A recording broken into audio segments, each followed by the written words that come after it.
PC gaming is my passion. For me, it started as far back as 1999 with the original Age of Empires, and fast forward almost 20 years, nothing really has changed. Here I am, staying up till 3 AM pretty much every evening with the squad, playing PlayerUnknown's Battlegrounds. There really is something that's just so endearing about the platform, whether it's the flexibility, the library of titles, or just the community that's built up around it.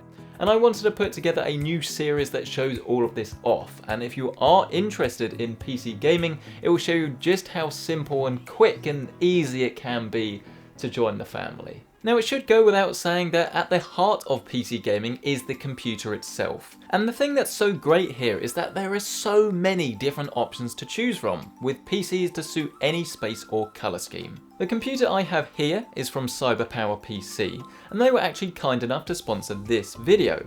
Now, getting the right PC for your individual needs is crucial, and therefore it is important to do a little research to understand exactly what you should buy for the best experience.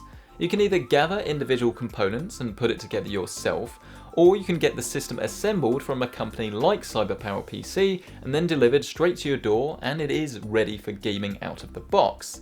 If you're a little unsure which is the best for you, I've actually already made a video dedicated to the build or buy topic, and you can find this in the top right hand corner of your screen. But of course, I probably should answer the big question, which is, what actually is a gaming computer?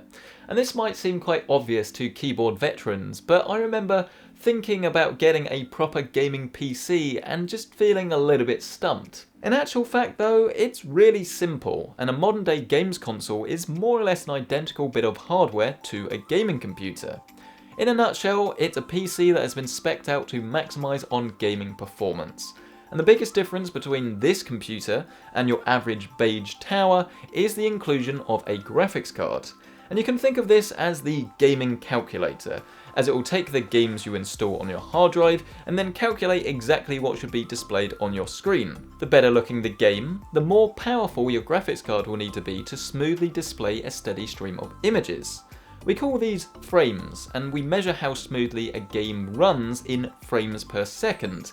And in order for a game to run smoothly, you want to be seeing at least 30 frames per second, though 60 frames a second and above is going to get you a better than console level of performance in a lot of titles. There's always loads of debate around this topic though, and some people say that they can't play at less than 60, others say 30 is fine, and then you've got some people who are like 240 or nothing.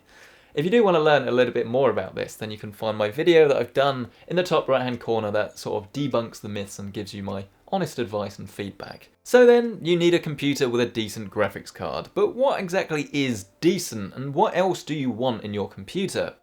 Well, the graphics card should normally be the component that you allocate the largest portion of your PC budget to, and the higher resolutions and higher frame rate monitors will need a more expensive graphics card to actually run optimally.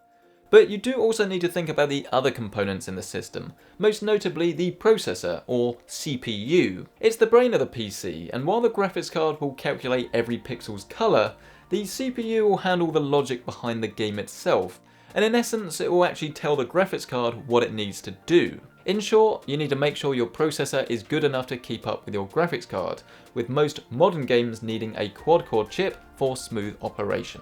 Of course, there are more components in a computer to pay attention to though, with things like the RAM, the motherboard, or the power supply.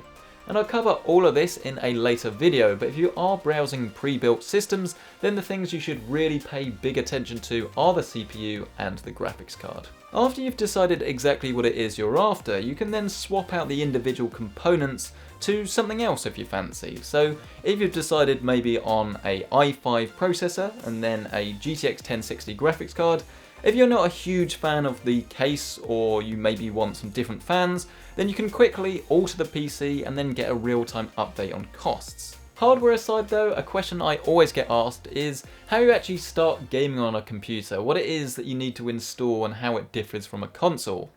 Well, the good news is that it's just as straightforward, although we don't really use discs. We just download the games from the internet and store them on a hard drive. To get started, all you need to do is download a gaming client like Steam, Epic or Origin, and these programs are pretty much the PS4 or Xbox Store equivalents, and are used to buy and download your games.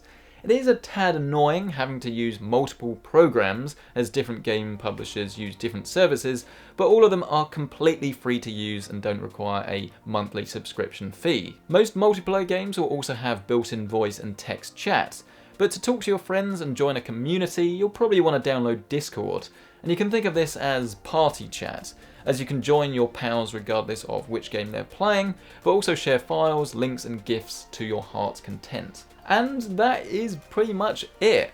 Were you expecting more, this long list of stuff? No, it really is that simple. You download and install the game like you would on a console, and then that's it. There are a couple more things that will help things go along a bit more smoothly. Things like keeping your graphics card drivers up to date, but you get a little notification now anyway that tells you that this needs doing. It really is dead simple, and it's really not that far off a console. So if you're worried about getting into PC gaming because it's complicated, then don't be, because it's really not. Obviously there's a lot more to talk about if you're interested, but that's exactly what I love about PC gaming. It's as involved and in-depth as you want it to be.